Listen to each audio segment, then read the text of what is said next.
Olá pessoal, tudo bem? Aqui é o professor Ivan, vamos dar início a mais uma videoaula, né, onde o tema é limites laterais.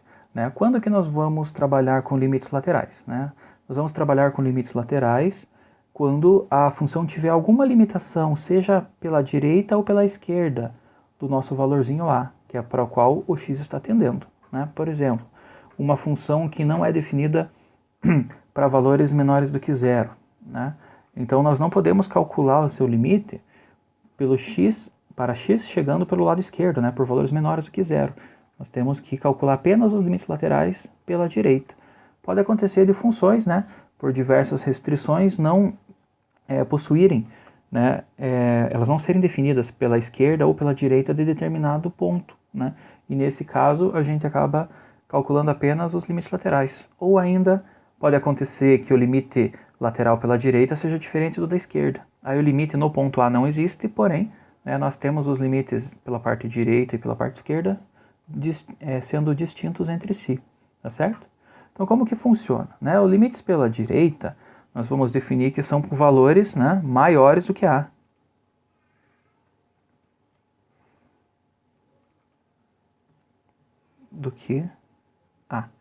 Ou seja, eu vou me aproximar de A por valores maiores do que ele, né? Então, aqui na anotação do limite, nós temos o seguinte. Fica lá, limite de x tendendo a A por valores maiores. Então, a gente vai colocar esse maisinho aqui, né, em cima do A. Do que? Esse limite vai ser aplicado na função f de x, tá certo? Então, isso significa que eu vou me aproximar do valor alvo apenas pela direita deste A. Da mesma forma, nós temos os limites pela esquerda, né, que são aqueles limites onde o x tende ao valor alvo por valores menores do que ele, ou seja, pela esquerda. Então aqui nós temos valores menores do que A. Tá certo? Então aqui nós temos a notação, vai ficar da seguinte forma. Limite de x com x tendendo a menos fx. Tá? Então, ó, é A com o menuzinho aqui em cima. Então esse menuzinho significa que são valores menores do que A. Por exemplo, se A for igual a 2, né? Valores maiores do que 2 é pela direita. Então eu vou tender pelo lado direito. Ou seja, chegando 3, 2,5, 2,4, 2,3 até chegar próximo do 2. Né? E por valores menores eu vou chegar pelo lado do 1, 1,5, 1,8, 1,9, 1,95 e assim por diante até se aproximar de 2 por valores menores do que 2. Né? Então aqui, por exemplo, né? Deixa eu pegar minha régua aqui, para fazer um gráfico aqui para a gente ilustrar um pouquinho melhor essa condição. Tá? Então nós vamos ter aqui o plano cartesiano. Um valor de x e um valor de y, né?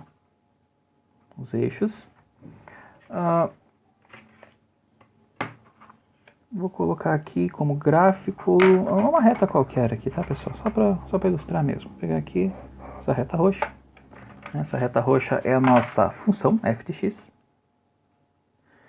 Aí aqui nós temos, né, marcados aqui no nosso gráfico um ponto A, né, que é o valor do qual o x se aproxima no nosso limite, e nós vamos ter também aqui um L, né, que é o valor da função no ponto A, ou seja, o limite, tá certo? Então, quando eu me aproximo por valores maiores do que A, eu quero dizer o seguinte, vou pegar com a vermelha mesmo, eu estou me aproximando por este lado aqui, ó, tá? Esse aqui são os A+, e em preto aqui eu tenho os valores A-, ou seja, eu estou me aproximando do valor de A pela esquerda com valores menores. Então, eu venho do 0, 1, 2, 3 até chegar no A, né? Se A for um valor 5, por exemplo. Tá? E valores maiores do que A, eu venho lá 10, 9, 8, 7, 6, até chegar próximo aqui do meu valorzinho A. Nesse caso, eu não tenho problema, né? Porque o limite tanto pela direita quanto pela esquerda vão resultar no mesmo valor L. Né? Quando eu me aproximo por A+, na curva, né, aqui na nossa função, eu estou vindo por esse lado aqui, né, pelo lado vermelho. Eu estou me aproximando deste valor L também. E se eu vier pelo lado esquerdo, né, que é por esse outro lado aqui, por aqui, eu também estou me aproximando do valor da função dl. Então, tanto o limite pela esquerda quanto pela direita resultam na mesma coisa, né? Quando eu tenho descontinuidades, né, numa função, aí os limites laterais eles podem ser diferentes. Claro, se naquele ponto A tiver uma descontinuidade, aí eu não vou ter o mesmo valor de L, né, chegando pela direita ou pela esquerda, tá certo? Vamos ver. Vamos fazer um exemplo, aproveitar aqui o mesmo vídeo, tá? Então, exemplos. Vamos pegar uma função f de x igual a 1 mais raiz quadrada de x menos 3, né? Lembrando que uma raiz quadrada só é função, né, se for optado pela raiz positiva ou pela raiz negativa, né? Caso não seja feita essa escolha, ela é apenas uma relação matemática, né? Bom, o que nós temos aqui, né? Nós sabemos que a raiz quadrada, né, para obtermos valores reais, ela só existe, né, se o que tiver lá dentro, né, que é o nosso x menos 3, for maior ou igual a 0, tá certo? Se x menos 3 for menor do que 0, nós temos uma raiz quadrada de um número negativo, isso daqui dá um resultado que não é real, né? Então, nós estamos limitados a essa parte aqui. Se eu vou fazer o limite dessa função, vamos calcular lá. Então, lá, determine.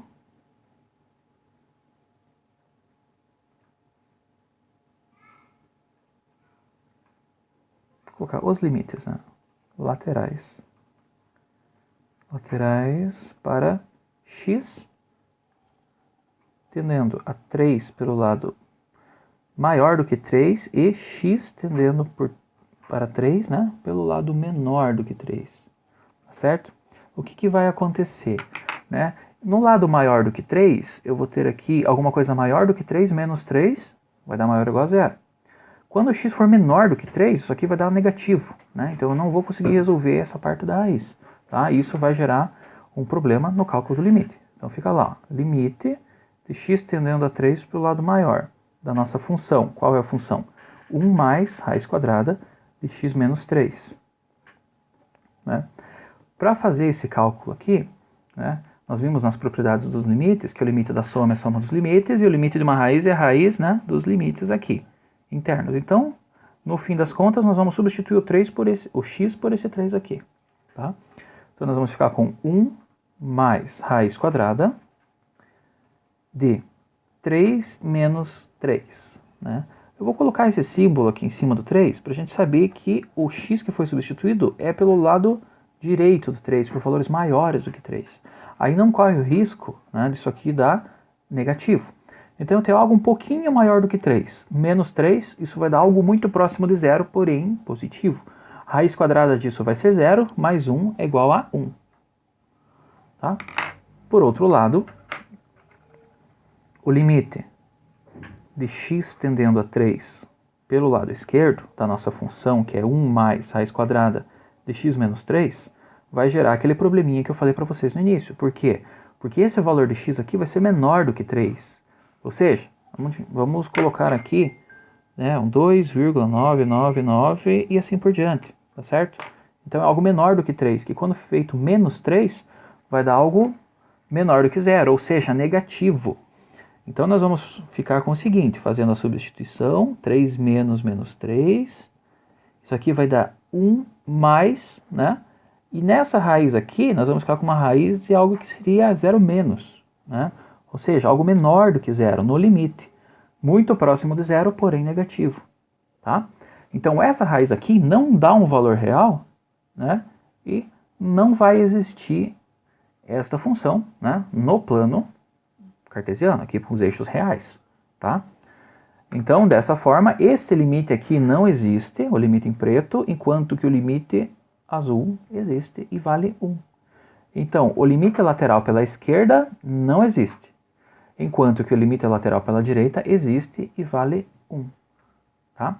Como que fica o gráfico dessa função? Vou fazer um esboço aqui rapidinho.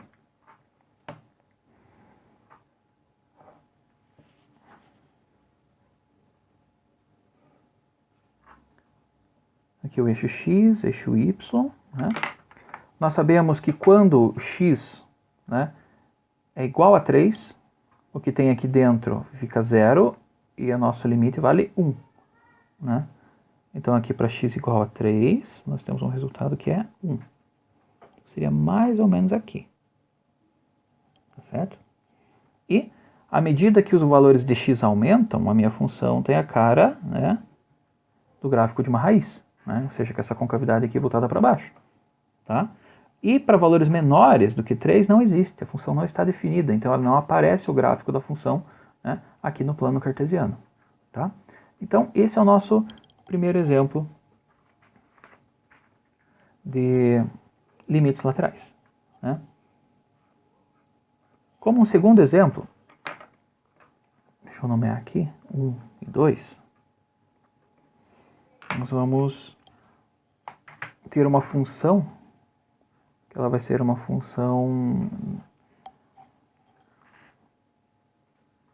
dada com uma certa condição, dependendo do valor de x. Tá? Então ela vai valer lá menos o módulo de x sobre x. Tá? Isso daqui vai ser verdade, tá? Se o x for diferente de zero. E ela vai ter valor igual a 1, né? Se o x for igual a zero. Tá? Então aqui, pela nossa definição dessa função, ela vale menos módulo de x sobre x, se x é diferente de zero. E ela vale 1 se x é igual a zero. Tá? Nós só temos que fazer uma... Vamos dizer assim, nós vamos remover esse módulo aqui para a gente trabalhar com a função, né, com mais calma. Tá? Então nós vamos dividir essa função aqui de x diferente de zero em duas partes. Tá? Quando x for maior do que zero e quando x for menor do que zero. Tá? O que vai acontecer? Nós sabemos que o módulo de x ele é igual a x, né, se os valores de x são maiores do que zero. E o módulo de x é igual a menos x se os valores de x são menores do que zero. Tá? Como assim? Né? Porque sempre o que eu colocar aqui dentro do módulo, né, ele deve ficar positivo. Então, se o meu x for menor do que zero, por exemplo, menos 2, eu substituo o x por menos 2, vezes ou menos dá mais. Tá? E aqui, se o x for 3, né, eu simplesmente troco pelo x, vai ser 3, vai ser positivo. Tá? Então nós temos esses dois casos aqui e nós vamos substituir ele nessa função. Então, reescrevendo esta funçãozinha aqui, nós vamos ficar com, na parte de cima ali, menos, estou repetindo esse sinal de menos. Eu vou fazer essa primeira parte com x menor do que zero, né, para seguir uma ordem crescente dos valores de x. Então, se x é menor do que zero, o módulo de x vale menos x. Com esse sinal de menos que já tem na minha função, eu vou riscar aqui, vai ficar mais x sobre x. Pô, mas x sobre x não é igual a 1? É. Então a função vai valer 1, né, se x for menor do que zero. Nós já sabemos que a função vale 1, né, se o x for igual a zero, que é essa linha de baixo aqui da nossa função azul. E agora nós vamos fazer, né, novamente aqui, menos, repetindo esse menos, para x maior do que zero. O módulo de x é igual a x quando x é maior do que zero. Só que eu já tenho esse sinal de menos. Então eu vou ficar com menos x sobre x, que é igual a menos 1, né, quando x for maior do que zero. Tá? Então a minha função vale 1 para x menor ou igual a zero, né, essas duas aqui, e vale menos 1 quando x é maior do que zero. Né? O que acontece quando eu faço o cálculo do limite para x tendendo a zero? Vou pegar outra folha. Aqui. Então eu vou reescrever a função aqui. Está lá f de x igual a 1, né? Se x for menor ou igual a zero, e ela vale menos 1, e x for maior do que zero. Tá? O que vai acontecer, né, no limite para x tendendo a zero? Então lá, calcule o limite de x tendendo a zero da função f de x. Né? Agora a gente já fez todo esse trabalho com essa função, fica mais fácil a gente saber o que vai acontecer. Basicamente eu vou ter que dividir, né, em duas partes, né, uma para essa e para essa aqui. Então lá, limite para x tendendo a zero pelo lado esquerdo. Qual é a função do lado esquerdo? Essa aqui para x menor ou igual a zero, vale 1. O resultado desse cara é 1. Limite da constante é a própria constante. Vamos pegar o outro lado agora. Limite de x tendendo a zero pelo lado maior do que zero. Lado maior do que zero, a função vale menos 1. O limite da constante, novamente, é a própria constante. Como os dois limites laterais são distintos, vejam, estou me aproximando do mesmo ponto zero, só que aqui pelo lado esquerdo e aqui pelo lado direito, né? Estão dando valores distintos. Portanto, o que acontece? Portanto, o nosso limite solicitado, né, de x tendendo a zero, da função f de x, ele não existe, porque os valores são distintos. Se eu venho por um lado, eu tenho um valor, se eu venho pelo outro lado, eu tenho outro valor. Qual valor é o correto? Os dois são corretos, só que cada um pelo seu lado, né? Então a gente diz que esse limite aqui não existe. Vamos fazer o gráfico novamente para ter uma ideia de como é que fica isso, né? Essa representação. Vamos fazer aqui um valorzinho para x. Subindo aqui nós temos o eixo y, né? De acordo com a nossa função, essa função que está aqui, né? Vou desenhar com a caneta vermelha. A função tem valor 1 para x menor ou igual a zero. Então, com x menor ou igual a zero, ela vale 1 até chegar aqui, né? Quando x é maior do que zero, ou seja, para a direita do eixo x, para a direita aqui do eixo y, na verdade, a função vale menos 1. Então, ela fica para baixo aqui do eixo x. Beleza. E no ponto igual a zero, o que acontece? A função é definida igual a zero como 1. Para x igual a zero, vale 1. Então, é aqui em cima. Então, eu tenho que colocar no gráfico essa bolinha fechada, né, que é a representação que no ponto x igual a zero a função vale 1. E aqui embaixo eu preciso colocar uma bolinha aberta, tá? Para dizer que o valor da função não está aqui. Ele só pode estar em um dos dois lugares, né? Se tiver nos dois, a relação não é uma função, tá certo?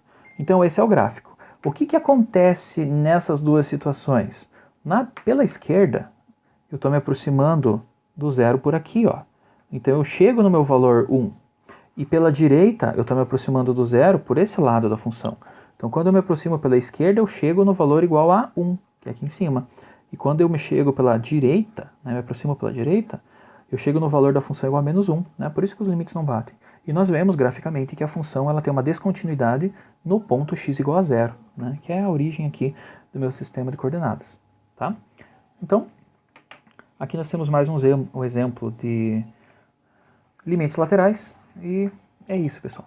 Muito obrigado.